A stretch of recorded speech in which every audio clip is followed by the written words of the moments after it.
have had the privilege of working side by side with you in a previous role, and to witness your wonder at work was one of the highlights of my career, is getting to know you and witness what's possible when you think the way you do. And it's very unique, and I think your gift in business is going to really shine. So congratulations to yourself. When I reached out to you to see if you'd be interested in joining this series of webinars, you actually took a little bit of a side initiative and came up with your own C word. So I love that. Beck, do you want to tell us a little bit about what your C word is and why you chose the C word? Yeah, of course. So, wow, it just popped into my mind as soon as I saw your email, because it's been what has been my kind of drumbeat for this year, is how do we live consciously?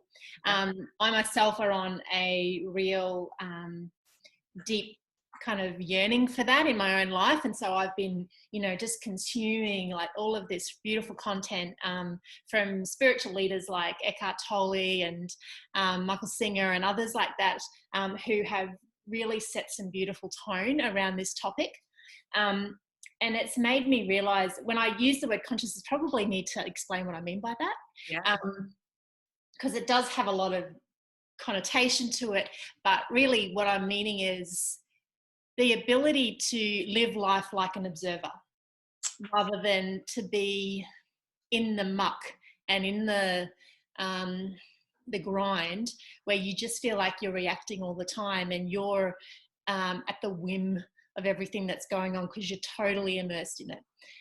So when I think of consciousness, I think of living with awareness, living with a sense of detachment, but not in a cold way, more in a, I don't have to engage at that, in all of the drama. I can live, I can detach from all of that in myself, and I can find this more peaceful place to kind of hang out and live from.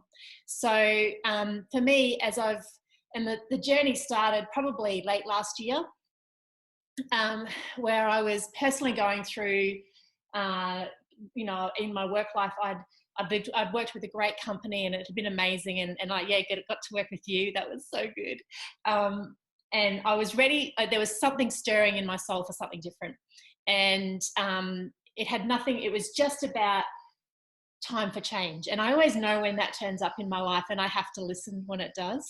And so I started, pursuing and reading, and this is where it's like a light bulb went on in my head, and I just got it. And in getting that I'm not all of this, that we don't have to engage in the world around us in that really deep way, or identify with, go of all of that. We don't identify with all of that, where we can live consciously. Love that. And that's that place of just peace. And I think as leaders, we so need to get there, because we get so dragged in. And this is what I saw when I worked, when I did work as a consultant, and I'm doing that now, but as a consultant with businesses, the number one pain, I suppose, that I saw leaders really grappling with was feeling pulled down by the circumstances around them, massively stressed, huge changes, big disruptions, and they were buying into all of that like that was their identity. Mm-hmm. And it's like being buckled in, and the turbulence is horrendous. So I really think that if we're going to evolve, and this isn't new information, this is what people have been saying for a long time, if we're going to evolve as a species, we have to learn to rise above this, and get to a place where we can operate each day from that place of consciousness. So sorry, Em, really long answer to what does consciousness mean, but yeah, I think that just helps set the tone. I think the concept is not something that you arrive at, as you said, you've been operating in this space, showing leaders who are in the institution who have been grappling with how to arrive at consciousness. So certainly there's no, 60-second answer as to what it is and how we can arrive at it. So no, that's a beautiful analogy and use of a video or a movie that we can actually understand the concept of. And yeah, I love that. And especially in regards to being reactive, Mm. because everybody is right now, right? Everybody is reacting Mm. short and sharp and hypersensitive to fear and panic. Mm. How do we actually rise above that? And I sat with your word consciousness when you sent it through, and I thought it is super relative to gifting people that tool to be able to deal with what's in front of them and for the future as well, because it is so uncertain. So Yeah. Yeah. you know, it is almost as simple as living in the here and now, but being just so present to Yeah. what is happening and Yeah. not being reactive. So that's beautiful, Beck. Thank Yeah. you.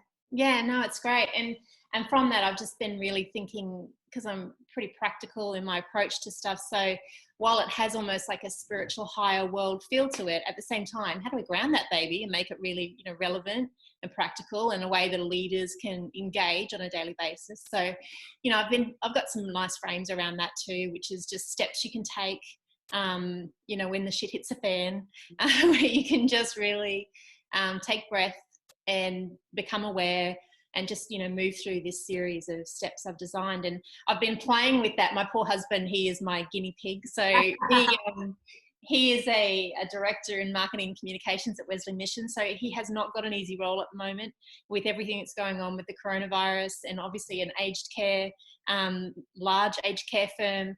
They're really struggling not struggling, they're rising up, they're doing a great job, but there's a lot on their plates. Sure. And he comes home every night to talk about that. And I've been sharing this kind of model with him and seeing it make sense in his world as well, and other leaders I've been sharing with, and it's beautiful. It's really lovely. Good. Yeah.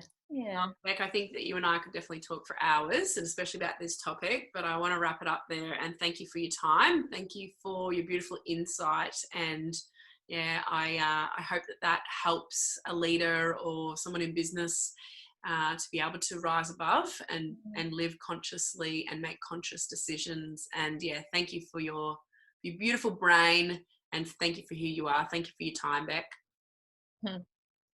Thanks, Em.